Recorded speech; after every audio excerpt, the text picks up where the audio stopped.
Momento de reflexão.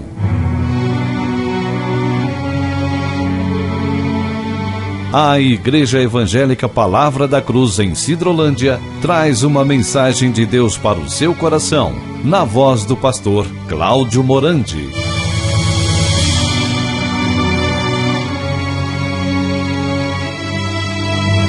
Queridos, bom dia a todos, que a graça e a paz do Senhor Jesus Cristo seja uma realidade na vida de todos vocês, que o Espírito Santo possa realmente interpretar a sua palavra aos nossos corações, nesta reflexão que nós iremos estudar aqui juntos. Hoje, com a ajuda do Senhor, nós vamos estar analisando um pouquinho e tentando descobrir quem são aqueles 144 mil lá do livro de Apocalipse, capítulo 14, dos versículos 1 e 5.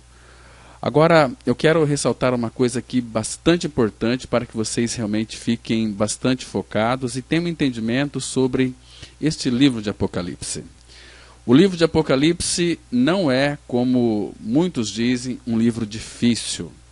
É um livro que foi dado para João, toda a revelação foi dada para João, para que João, então, pudesse passar para nós. Logo no início do livro, no capítulo 1, a palavra de Deus diz que revelação de Jesus Cristo que Deus lhe deu para mostrar aos seus servos as coisas que em breve devem acontecer, e que ele, enviando por intermédio de seu anjo, notificou a seu servo João, o qual atestou a palavra de Deus e o testemunho de Jesus Cristo quanto a tudo o que viu.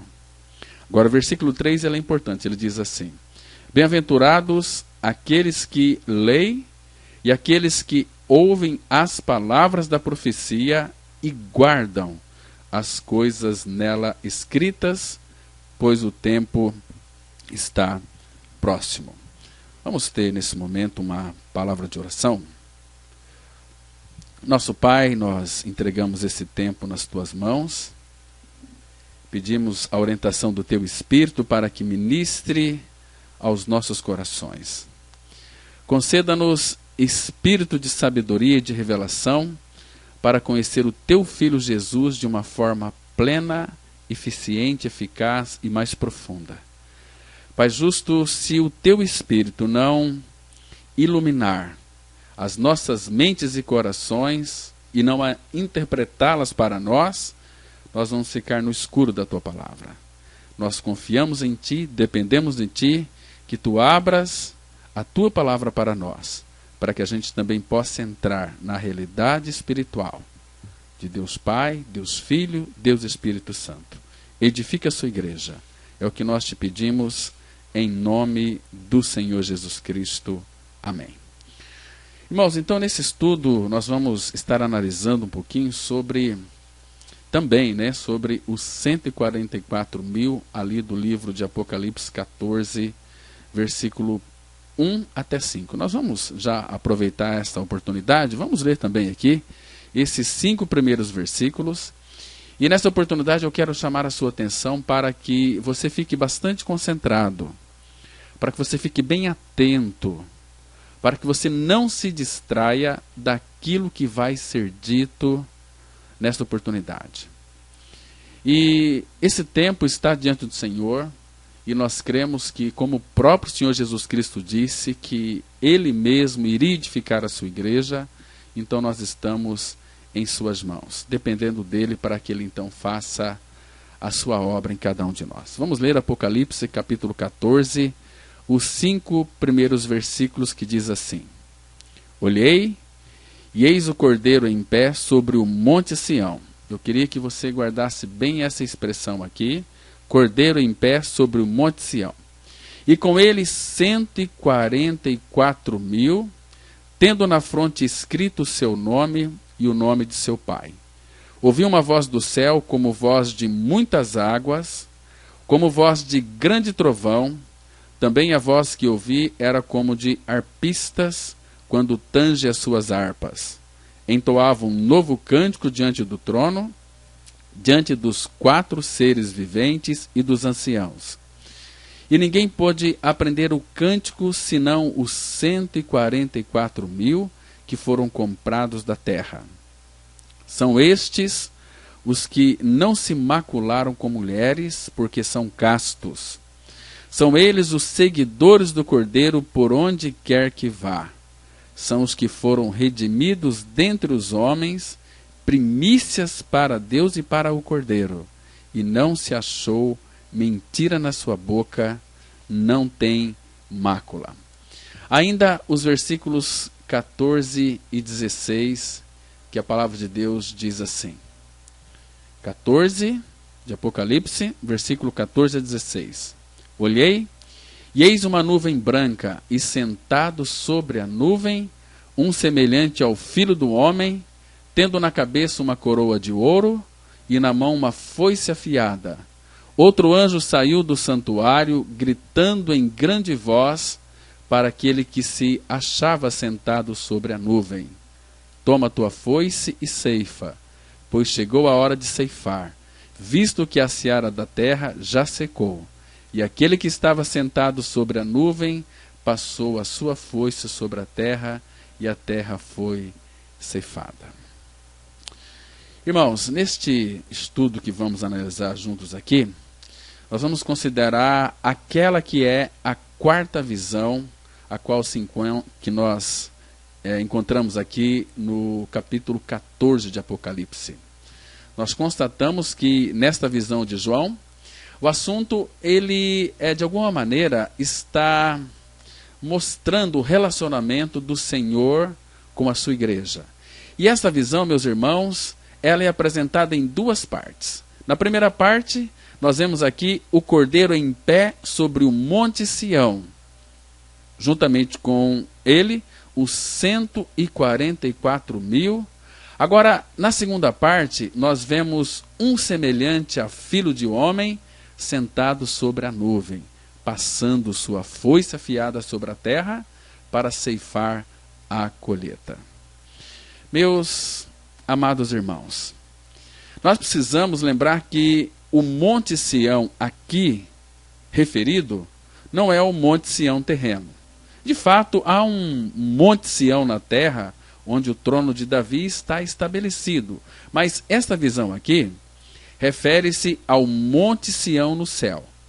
É lá que o trono de Deus está estabelecido, como nós podemos ver naquele texto de Hebreus, capítulo 12, versículo 22, que diz assim: mas tendes chegado ao Monte Sião e à cidade do Deus vivo, a Jerusalém celestial. Então, queridos, vocês se lembram do Salmo 2? Lá no Salmo 2, versículo 6, está escrito que eu, porém, constituí o meu rei sobre o meu santo Monte Sião. Então, nós compreendemos aqui, irmãos, nesse Salmo, que Deus, ele estabeleceu o seu Filho Jesus Cristo como rei sobre o Monte Sião. E nós sabemos que esse versículo refere-se ao tempo em que ele ascendeu ao alto, onde ali o Senhor Jesus foi ungido rei e sacerdote. Então, isso fica claro para nós que este Monte Sião está no céu.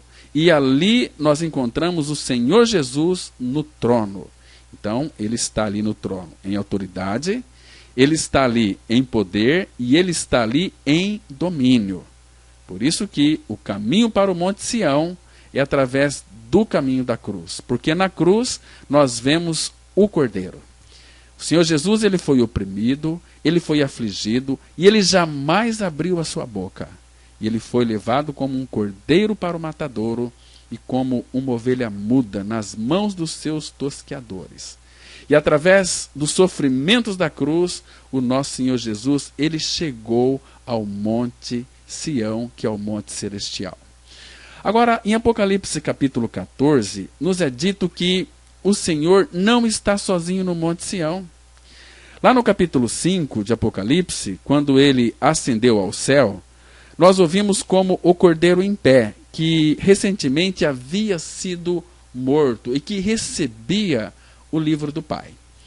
Irmãos, se nós prestarmos atenção, vamos verificar que nesse momento, no entanto, ele estava sozinho. Mas aqui no capítulo 14, nós o encontramos sobre o Monte Sião, mas ele não mais está sozinho, mas ele está com os 144 mil.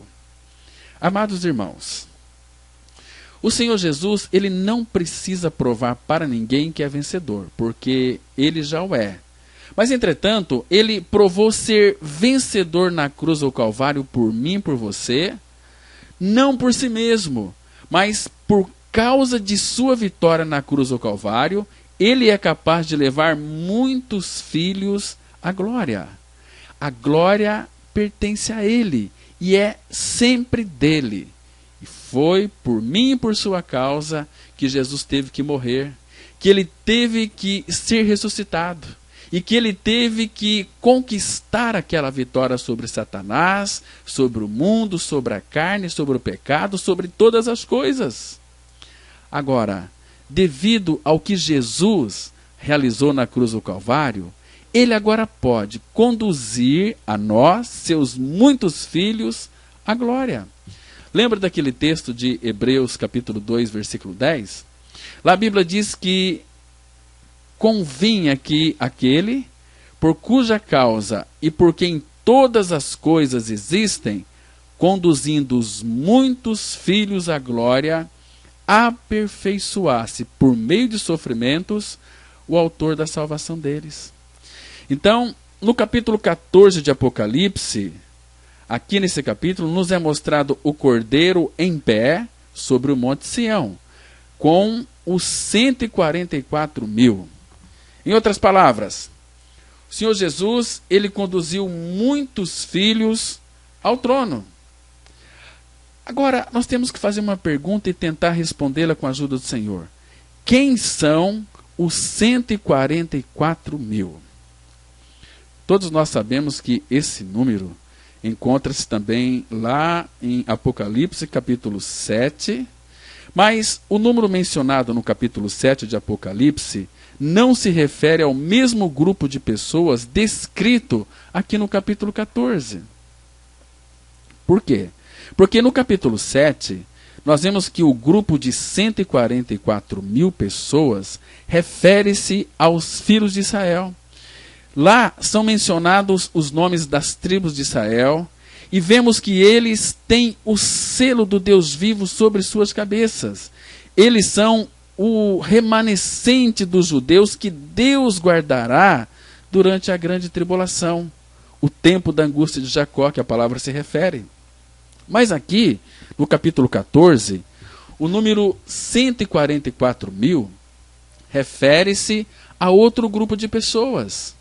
Então nós vamos examinar aqui pelo menos 7 características que nos permitem identificar estes 144 mil. Primeiro, nós vemos aqui em Apocalipse 14, verso 1, que diz assim: e com ele 144 mil, tendo nas frontes escrito o seu nome e o nome de seu pai. Por favor, amados, vamos entender que nas frontes dos 144 mil, segundo a Bíblia, está o nome do Cordeiro e o nome do seu pai. Não há apenas o nome de Deus vivo, mas o nome do Cordeiro e de seu pai. E nós sabemos que quando o nome é colocado sobre algo, isso demonstra que aquele objeto pertence àquele nome.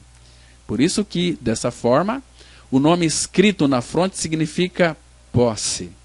E você descobrirá que os 144 mil pertence ao Cordeiro e ao seu pai. Por isso que o Senhor Jesus, ele pagou um preço por mim e por você. Nós somos comprados pelo seu precioso sangue e agora nós pertencemos a ele e ao seu pai. A palavra fala em 2 Coríntios 5, 14 e 15 que o amor de Cristo nos constrange, julgando nós isto: um morreu por todos, logo todos morreram. E ele morreu por todos para que os que vivem não vivam mais para si mesmos, mas para aqueles que por eles morreu e ressuscitou. Então, fomos comprados, ele comprou com sua morte, mas nos incluiu na sua morte e ressurreição para pertencermos a ele, ao Pai e ao Cordeiro. Agora, quando você coloca um nome sobre a fronte, todos podem vê-lo. Deixa eu dizer isto em outras palavras. Essas pessoas que tinham seus nomes nas frontes pertencem ao Cordeiro e também ao Pai, e confessam pública e abertamente que pertence ao Cordeiro e ao seu Pai. Você lembra que o Senhor Jesus disse, lá em Mateus 10, 32, se vós me confessardes diante dos homens, eu vos confessarei diante do meu Pai e diante dos anjos. Então, estas pessoas não somente pertencem ao Senhor, mas elas publicamente confessam o nome do Senhor e do Pai. Elas não se envergonham de confessar que pertence ao Cordeiro e ao Pai. Agora, em segundo lugar, irmãos, nós vemos aqui em Apocalipse capítulo 2 e 3, que também a voz que ouvi, diz o apóstolo João, era como de arpistas, quando tange as suas harpas. Entoavam um novo cântico diante do trono, diante dos 4 seres viventes e dos anciãos. E ninguém pôde aprender o cântico, senão os 144.000 que foram comprados da terra. Então, vamos analisar aqui com bastante cuidado. Essas pessoas na qual se refere o texto que eu acabei de ler, essas pessoas são arpistas. Em outras palavras, eles não estão apenas tocando com suas mãos, mas estão cantando com seus lábios um novo cântico. A harpa é um tipo de instrumento musical, né, a qual nós chamamos de instrumento do coração. Porque quando os seus dedos tocam as cordas da harpa, é como se você estivesse tocando as cordas do seu coração. Ela é um instrumento do coração. Em outras palavras, a música que essas 144.000 pessoas tocam procede de seus próprios corações. É da plenitude de seus corações que esta música brota e eles cantam um novo cântico. Um cântico que ninguém conhece a não ser eles mesmos. Mesmo que você deseje aprender esse cântico, não lhe será possível, a menos que você o aprenda da mesma maneira como eles também aprenderam. Então você pode aprender a música que há na terra se tiver talento para isso. É claro que qualquer pessoa pode aprender a música terrena, mas entretanto, nesse versículo é mencionado a respeito de um cântico que ninguém pode aprender. Não é questão de talento musical ou de bom ouvido. A questão aqui envolvida, ela está relacionada com as coisas pelas quais você tem passado. Se você nunca passou por aquilo que estas pessoas passaram, se você nunca experimentou o Senhor da maneira que elas o experimentaram, você não será capaz de cantar o cântico, ainda que o queira. Elas aprenderam em suas vidas. Elas aprenderam esse cântico através de experiências com seu Senhor, que é o Senhor Jesus Cristo. Em certo sentido, meus irmãos, isso é o que encontramos no livro de Salmos.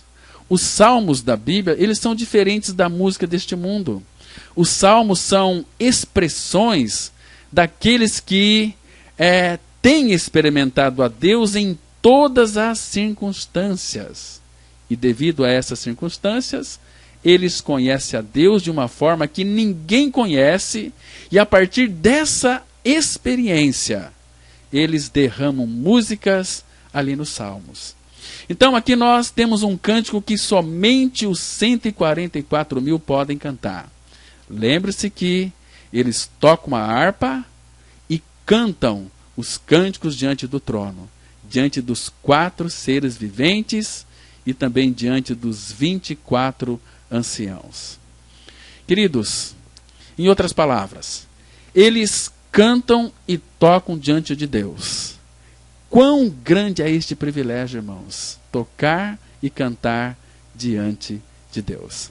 Então, essa visão de João aqui, ela descreve uma orquestra, um coral que canta e toca diante do nosso Pai. Eles cantam exclusivamente para Deus. Vocês se lembram que quando o presidente do Brasil, não só do Brasil, mas em alguns países, quando eles recebem ali os seus visitantes ilustres, ele pode solicitar a banda dos fuzileiros navais, né, que venham até ali o Palácio do Planalto, ou nos Estados Unidos a Casa Branca, para que toquem, né, ou pode pedir a algum cantor famoso que venha cantar. Então, que grande privilégio é tocar diante do presidente da República, diante ali dos seus hóspedes, homenageados e de pessoas ilustres. Mas, queridos irmãos e queridas irmãs, nós podemos não ser chamados ao Palácio do Planalto, à Casa Branca, para cantar e tocar, mas nós somos chamados a cantar e tocar diante do trono. Que grande privilégio é este, para mim e para você, que é filho de Deus em Cristo Jesus, cantar e tocar diante do trono, diante dos 4 seres viventes e diante dos 24 anciãos. Então, os seres viventes, eles representam toda a criação. E os 24 anciãos representam os governantes de todo o universo. Em outras palavras, meus irmãos, nessa passagem, você vai descobrir que nós estamos tocando e cantando e o universo está nos ouvindo. E Deus está satisfeito com aquilo que cantamos e tocamos. O que é este novo cântico, então, meus irmãos? Tem que ser um cântico de louvor, contando e proclamando a respeito do amor, misericórdia, graça, longanimidade, fidelidade de Deus e do Senhor Jesus. É um cântico infinitamente novo que nunca se tornará velho. Agora, em terceiro lugar, irmãos, lá em Apocalipse 14:4, a palavra fala, a parte A, são estes os que não se macularam com mulheres, porque são castos. Presta atenção aqui naquilo que eu vou lhe dizer para você. Você não pode explicar esse texto aqui em termos literais, porque ele também é espiritual. Esse versículo descreve pessoas que não foram contaminadas. Elas são as 5 virgens prudentes, mencionadas lá em Mateus 25. Você lembra que o apóstolo Paulo disse aos cristãos ali de Coríntios, lembra lá de Corinto, né? Lá em 2 Coríntios, capítulo 11, versículo 2 e 3, lá está escrito assim: porque zelo por vós com zelo de Deus, visto que vos tenho preparado para vos apresentar como virgem pura a um só esposo, que é Cristo. Mas receio que, assim como a serpente enganou a Eva com a sua astúcia, assim também sejam corrompidas as vossas mentes e se apartem da simplicidade e pureza devidas a Cristo. Irmãos, mas vamos pensar numa coisa aqui. Que naquele versículo de Apocalipse, nós percebemos que os 144.000 permanecem como virgens castas para com aquele a quem eles foram, a elas foram prometidas como noivas. Elas são castas, puras, simples. Elas não foram seduzidas a apartar-se da simplicidade devida a Cristo. Seus corações estão totalmente colocados no Senhor, e por causa disso, essas pessoas têm o privilégio de estar com o Cordeiro ali sobre o Monte Sião. E aqui em Apocalipse 14:4, agora vamos ler a parte B, que a palavra fala que são eles os seguidores do Cordeiro por onde quer que vá. Irmãos, olha que interessante aqui. Onde quer que o Cordeiro vá, essas pessoas o seguem. Porque quando o Cordeiro estava na terra, passando pelo Getsemane, passando pelo Calvário, passando pela sepultura, essas pessoas o estavam seguindo. Elas seguiram o Cordeiro até o Calvário, elas seguiram o Cordeiro mesmo até a morte. Irmãos, não se trata de você escolher aonde você vai. Se lhe convém, você o segue. Se não lhe convém, você segue seu próprio caminho. Não é assim. Essas pessoas, enquanto estão na terra, seguem o Cordeiro aonde quer que ele vá. Meus queridos e amados irmãos e amadas irmãs, será que vocês irão com o Cordeiro aonde quer que ele vá? Vocês irão com ele? Vocês irão com ele se isso significa aflição, se significar sofrimento, tribulação, perseguições, morte e perda do eu, vergonha, desgraça e reprovação? Vocês seguirão o Cordeiro? Você deseja seguir o Cordeiro por onde quer que ele vá? É verdade que, algumas vezes, o Cordeiro pode ir a um lugar de águas de descanso e pastos verdejantes. Mas outras vezes, ele irá passar pelo vale da sombra da morte. E se nós o seguirmos até a cruz, nós o seguiremos até o trono, como nós vemos aqui descrito a respeito dos 144 mil. Eles o seguem por onde quer que ele vá. Então, eu espero que esteja ficando claro aí na sua mente, no seu coração, sobre esses 144 mil. Eu sei que se você não nasceu de novo, se você ainda não passou pela experiência de regeneração, ou seja, se você ainda não creu em sua morte e ressurreição com Cristo, você não vai entender absolutamente nada daquilo que nós estamos tratando aqui nesta oportunidade.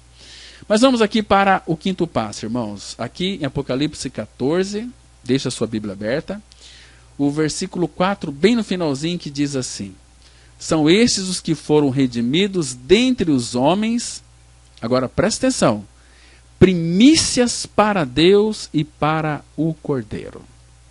Então, quem são estas pessoas? Elas são as primícias. Suponhamos que você que está me ouvindo aqui tem uma plantação de trigo. Quanto tempo da colheita, aliás, quando o tempo da colheita ela se aproxima, você descobre que uma porção de trigo amadurece primeiro. Estas são as primícias. E essa porção é cortada primeiro. E conforme lá na lei de Moisés, quando as primícias amadureciam, elas eram colhidas, levadas ao templo e oferecidas a Deus antes que qualquer pessoa pudesse comê-las. Em outras palavras, as primícias são sempre o melhor da colheita e são destinadas sempre ao nosso Deus e ao Cordeiro. Então aqui nós percebemos que dentre todos os crentes a quem o Senhor Jesus comprou com seu precioso sangue, haverá as primícias dos crentes e estes são colhidos primeiramente. As primícias são sempre o melhor e são para Deus e o Cordeiro. Eles são apresentados a Deus e ao Cordeiro, e é por isso que eles estão sempre ali no Monte Sião. Você sabe que o trigo, após ele ter fustigado, açoitado pelo sol, ele fica seco. Ele fica tão seco que as suas raízes, elas ficam tão desprendidas da terra que quando você o puxa, ele vem facilmente para cima. Então, os 144 mil, eles são colhidos antes do restante da plantação. Por quê? Porque provavelmente eles sofreram mais do que os outros por causa do Senhor. Os outros podem ter aí tentado evitar a cruz, mas estes seguiram o Cordeiro até a cruz e por causa disso são secados antes. Foram fustigados, foram provados, foram amadurecidos antes. Eles estão prontos, maduros e, portanto, são arrebatados. Sendo arrebatados, eles são levados ao Monte Sião. Irmãos, lá em Apocalipse capítulo 12, nós vamos encontrar o filho varão. Quando o filho varão nasce, ele é arrebatado para o trono. Esse filho varão são os 144 mil descrito aqui nesses versículos de Apocalipse 14, de 1 a 5. Eles estão aonde? Estão lá no Monte Sião. Compreende? Então, no versículo 5 de Apocalipse 14, bem no início diz assim: e não se achou mentira na sua boca. Por que razão essa afirmação parece ser enfatizada aqui? porque isso é tão importante a ponto de ser mencionado nesse contexto. Qual é a razão? A razão é muito simples. E a razão é a palavra do seu testemunho. Lá no capítulo 12, versículo 11, está escrito assim: eles, pois, o venceram por causa do sangue do Cordeiro e por causa da palavra do testemunho que deram. E mesmo em face da morte, não amaram a própria vida. Não amaram a própria vida. Em João 12, 25, nós vamos encontrar que quem ama a sua vida, perdê-la-á. Agora, quem odeia, quem aborrece a sua vida neste mundo, achá-la-á ou guardará para a vida eterna. Então, a palavra aqui é muito interessante, Apocalipse 12, 11.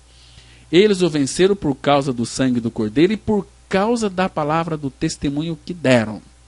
A palavra do seu testemunho. Que palavra interessante. Porque nós vemos aqui que essas pessoas têm um testemunho a dar. E elas proclamam seu testemunho. Qual é a palavra do seu testemunho? Essa palavra é: Jesus é o primeiro e o último, aquele que vive.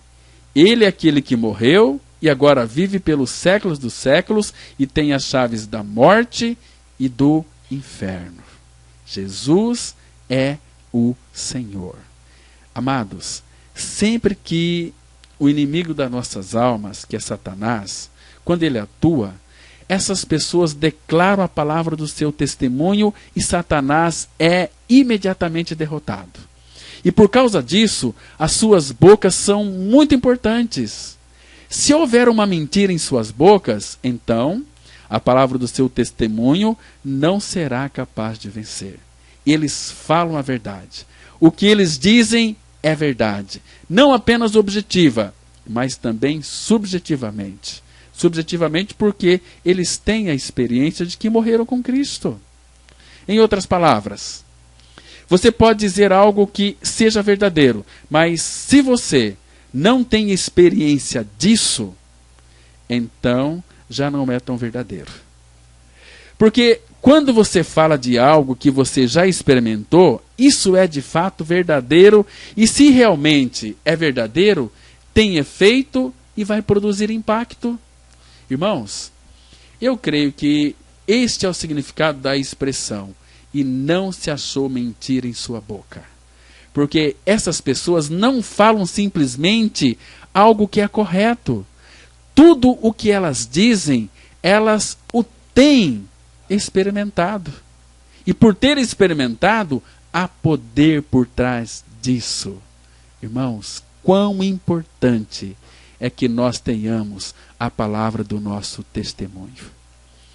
E a Bíblia diz aqui, voltando em Apocalipse 14, 5, essa palavrinha aqui, muito interessante na parte B: não tem mácula. Irmãos, vocês sabem que Deus nos escolheu nele, antes da fundação do mundo, para sermos santos e irrepreensíveis perante ele em amor. Nós podemos ver também lá em Efésios capítulo 5, versículos tão lindos ali, 26 e 27, que diz que Cristo santificará a sua igreja pela lavagem de água de sua palavra, para que ele possa apresentar a si mesmo uma igreja gloriosa, sem mácula, nem ruga, nem coisa semelhante, porém santa e sem defeito.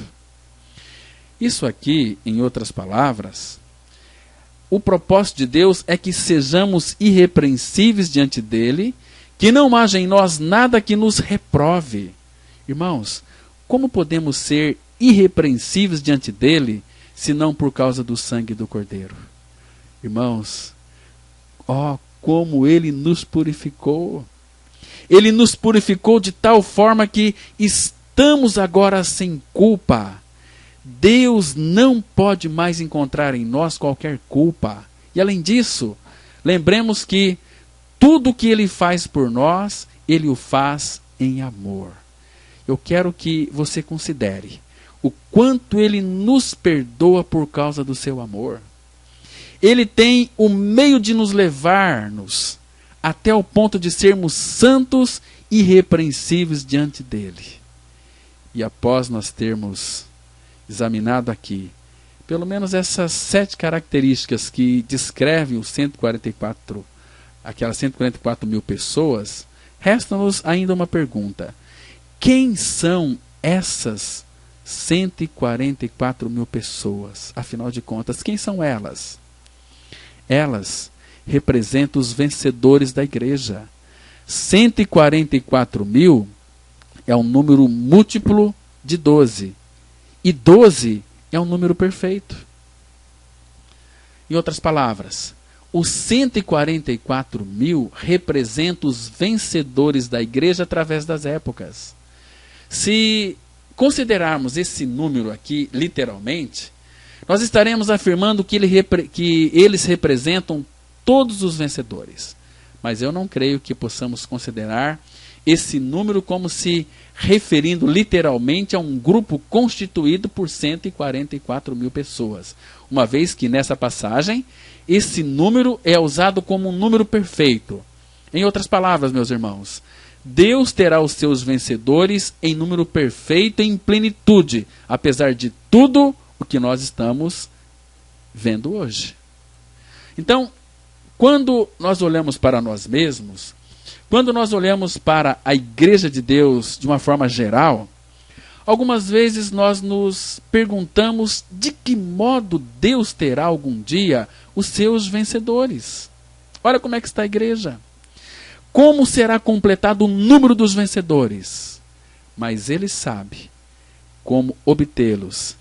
E Deus os está obtendo.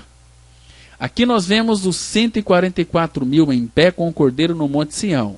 Eles estão lá.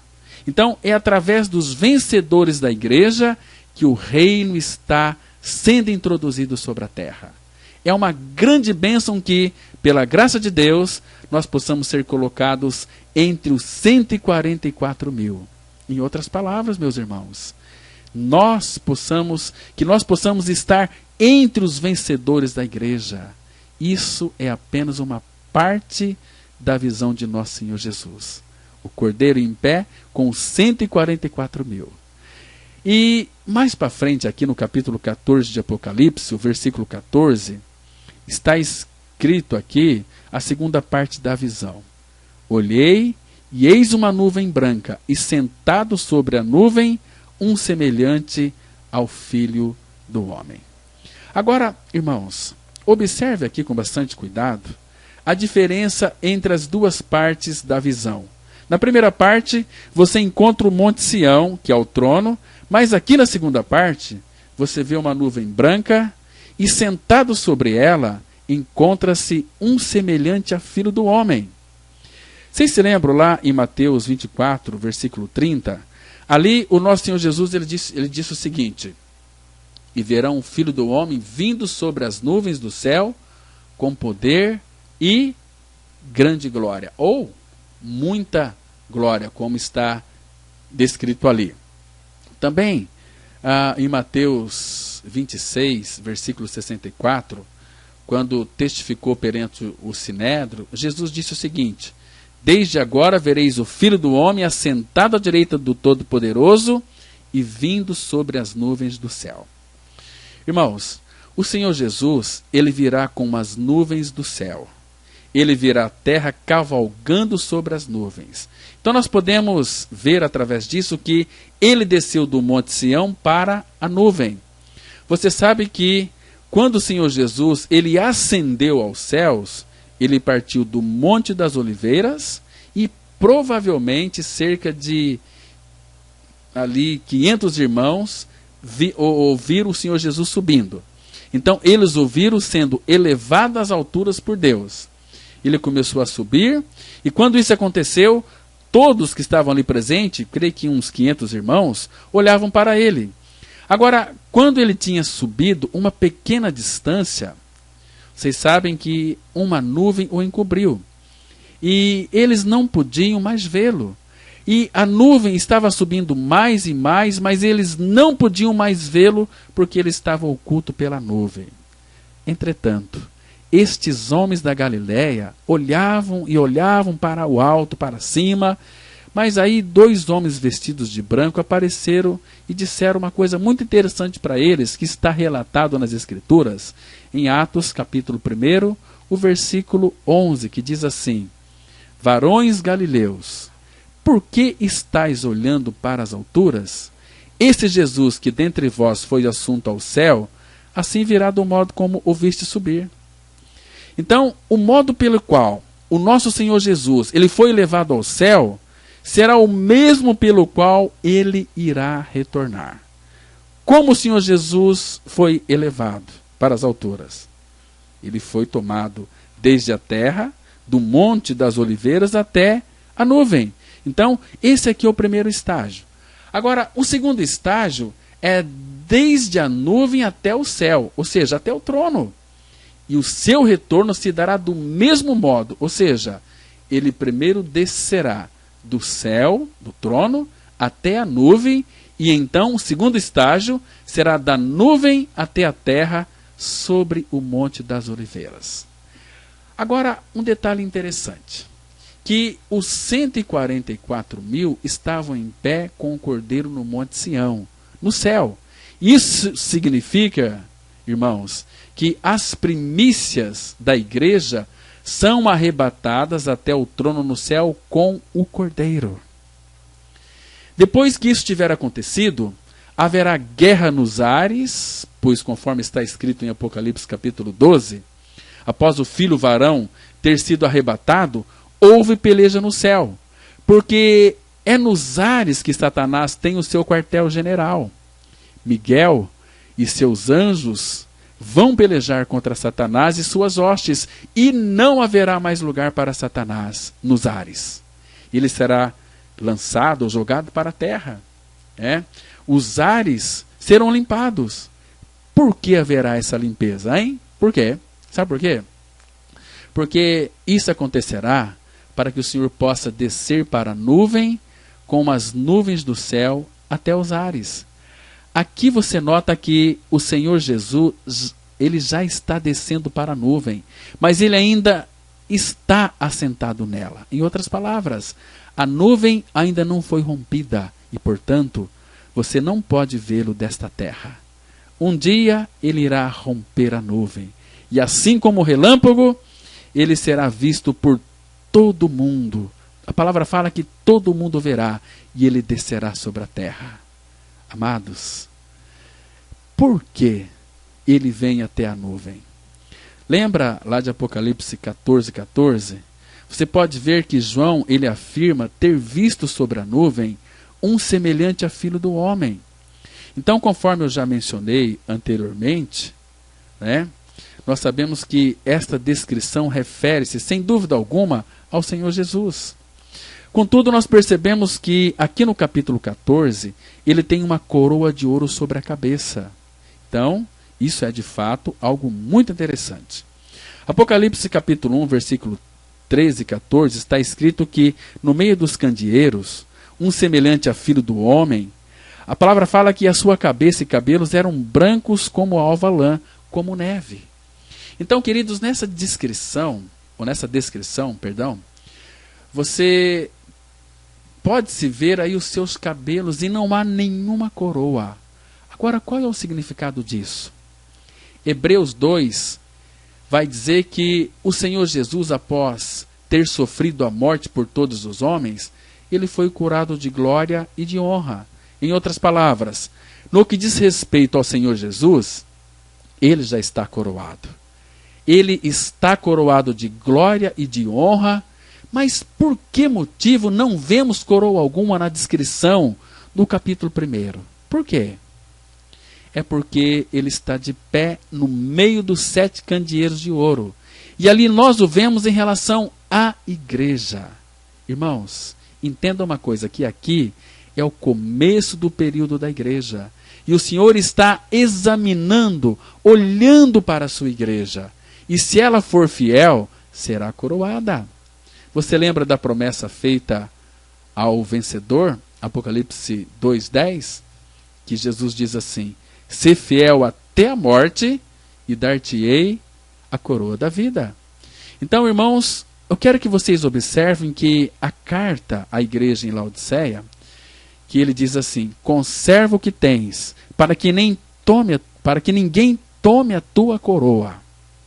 Então, a recompensa ainda está no futuro. E porque no capítulo 1, Nosso Senhor ele está com a sua igreja, você perceberá que ele não está coroado. É como se ele estivesse esperando para ser coroado conosco.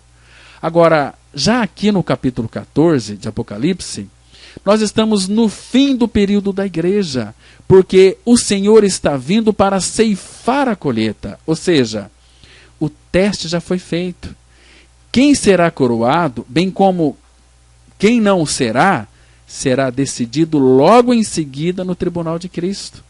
Portanto, o nosso Senhor Jesus, ele vem com a coroa. Ele está coroado e irá coroar aqueles que lhe são fiéis, que lhe são maduros, que são adultos. E mais para frente está escrito o seguinte, que ele tem em sua mão uma foice afiada. Então, ele vem para ceifar a colheita, para ceifar o trigo. Lembra de Apocalipse capítulo 14, versículo 15? Lá está escrito que o outro anjo saiu do santuário, gritando em grande voz para aquele que se achava sentado sobre a nuvem: toma a tua foice e ceifa, pois chegou a hora de ceifar, visto que a seara da terra já secou. Ou, em outras palavras, ela já amadureceu. Isso é maravilhoso. Então, mesmo aqui, ele está esperando por uma ordem do Pai. Você lembra que o Senhor Jesus, ele disse que ninguém, nem anjos, nem homens, nem mesmo o Filho, mas apenas o Pai, sabe a hora e o dia da sua vinda? Porque o seu tempo está nas mãos de Deus. E ele está esperando por uma ordem do Pai. E quando a ordem vem, ele passa a foice e ceifa a colheita. Irmãos, Deus, ele tem um cronograma. E esse cronograma não é algo mecânico. Isto quer dizer que você não pode estabelecer um ano, dia e hora e afirmar, por exemplo, o Senhor vai voltar no dia 1º de janeiro de 2015, 2016. Você não pode. Não, isso aqui não é possível. Deus, ele tem um cronograma, mas um cronograma espiritual. Quando a condição é cumprida, então o tempo é chegado. O tempo de iniciar a colheita. A ceifa é efetuada quando a colheita já está madura, já está seca. Está vendo aqui, irmãos, a importante da maturidade espiritual? Você percebe quão fundamental é isto? Então, Deus tem um cronograma, e este é o cronograma de Deus. E por causa disso, há uma grande responsabilidade sobre nós. Por que o tempo de Deus ainda não é chegado? Por quê? Quantas vezes nós dizemos: quanto tempo ainda adiarás a tua vinda? Quanto tempo? E o clamor da igreja através dos tempos é: até quando? Por que demoras tanto?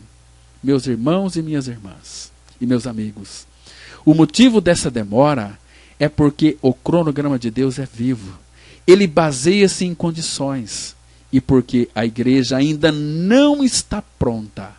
A igreja ainda não está preparada. Porque a igreja ainda não está madura, pronta para o casamento, o Senhor Jesus não pode vir para ceifá-la. Você não pode ceifar um campo se a colheita ainda não está seca. Você tem que esperar. Da mesma forma como o agricultor espera pacientemente pelo tempo da colheita, irmãos, ó quão paciente o nosso Senhor está esperando para que a sua igreja apronta. Ele está esperando a igreja há mais de 2000 anos e nós não estamos prontos ainda. Nesse casamento, não é o noivo que se atrasou, é a noiva. É nós que estamos atrasados. Algumas vezes, o agricultor ele fica ansioso, mas ele não pode fazer nada. Ele tem que esperar. Mas quando a colheita estiver pronta, como ele irá alegrar-se nela? Queridos irmãos e queridas irmãs, Deus está esperando que nós sejamos amadurecidos, secados, prontos. Nós estamos muito molhados ainda. Nós estamos molhados com os cuidados desta vida, com as ansiedades desta vida, com as riquezas deste mundo e com todas as outras coisas que nos ocupam e fazem com que nós ainda estejamos molhados e não secos, não amadurecidos. Nós não estamos secos o suficiente para sermos cortados. Mas quando nós estivermos secos, o tempo é chegado e o Senhor irá passar a sua foice e ceifar a colheita. É claro que quando o Senhor colher os seus, Ele vai tomá-los para a nuvem no céu, até os ares. Isso aqui nos é descrito lá na carta de Paulo aos Tessalonicenses, 1 Tessalonicenses, capítulo 4, os versículos 16 e 17, que diz assim: porquanto o Senhor mesmo, dada a sua palavra de ordem, ouvida a voz do arcanjo, ressoada a trombeta de Deus, descerá dos céus, e os mortos em Cristo ressuscitarão primeiro. Depois nós, os vivos, os que ficarmos, seremos arrebatados juntamente com eles, entre nuvens, para o encontro do Senhor nos ares. Meus queridos amigos, irmãos e irmãs, nesta visão do Senhor Jesus, nós vemos aqui o seu relacionamento com os vencedores da igreja e seu relacionamento com o resto da igreja também. Mas a questão é a seguinte: você conhece o Senhor como Cordeiro no Monte Sião, ou você o conhece somente como Filho do Homem sentado sobre a nuvem? Você estará com o Senhor no Monte Sião, ou você se encontrará com o Filho do Homem nos ares? Isso faz uma grande diferença, irmãos. E essa é a diferença entre as primícias e a colheita. E nós precisamos confiar no Senhor de modo que, por sua graça, e isso é graça somente, nós possamos permitir que essa graça tenha livre curso em nossas vidas. A graça pode levar-nos a ser participantes das primícias, a sermos vencedores e estarmos em pé com o Cordeiro no Monte Sião. Meus irmãos, para nós encerrarmos, não se deixe envolver pelas coisas deste mundo, ao ponto de terem que passar pela grande tribulação. Damos graças a Deus pela grande tribulação. Ela é como o sol que fustiga o restante da plantação até que ela seque. Agora, se você não quiser sofrer com ele hoje, você poderá ter que ficar para que a grande tribulação lhe seque. Graças a Deus, ainda assim é para um propósito positivo. Nós temos que ser secados, nós precisamos ser secados, ou seja, amadurecidos.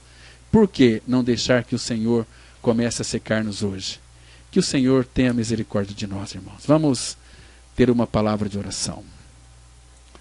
Nosso Pai Celestial, nós te louvamos e agradecemos por mostrar-nos teu relacionamento conosco nos últimos dias. Ó Pai, como tu desejas que nós sejamos as primícias, que nós sejamos secados primeiro, que sejamos apresentados a Ti em Teu templo, para o Teu propósito, para a Tua satisfação e alegria. Ó Senhor, nós oramos para que através de Tua graça nós sejamos enumerados entre estes 144 mil. Não permita que amemos ao mundo, que amemos a nós mesmos e percamos a oportunidade. Rogamos-te que não permitas que, tentando escapar dos problemas e tribulações, tentando viver para nós mesmos, andando em nosso próprio caminho, fiquemos para trás e venhamos a ser fustigados pelo sol das tribulações do dia a dia.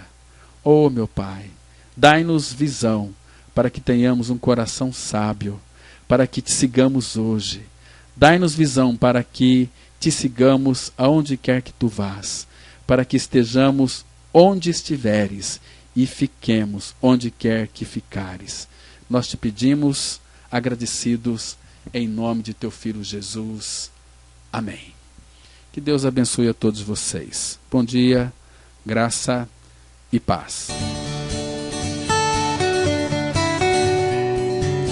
Se você se identificou com esta mensagem e quer saber mais sobre ela, ligue para o telefone 0 operadora 67 3272 4801 ou venha nos fazer uma visita na Rua Acre, número 260, no centro de Sidrolândia, Mato Grosso do Sul.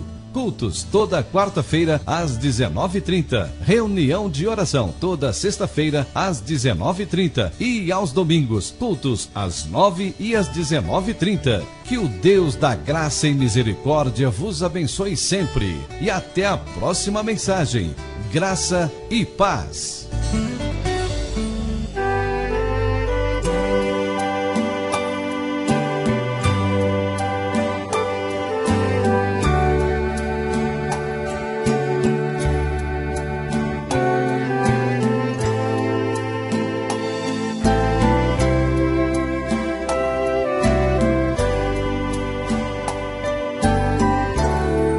Pela graça de Deus, livre eu sou, e a sua graça que me foi dada me libertou. Em Cristo Jesus eu pude ver a luz quando fui atraído, no seu corpo movido, lá na cruz. No seu corpo eu morri, fui sepultado e renasci. Aleluia, Cristo vive, nova vida tenho em mim. Por Jesus fui resgatado do pecado e da morte. Tudo feito e consumado, por sua graça eu sou salvo. Graças dou. Jesus, Jesus, meu Rei e Senhor, minha paz, meu caminho, meu amado Salvador. Santo, Santo, meu Rei e Senhor, minha vida, minha luz, meu amado Jesus. Jesus, Jesus, meu Rei e Senhor, minha paz, meu caminho, meu amado Salvador. Santo, Santo, meu Rei e Senhor, minha vida, minha luz, meu amado Jesus, meu amado Jesus, meu amado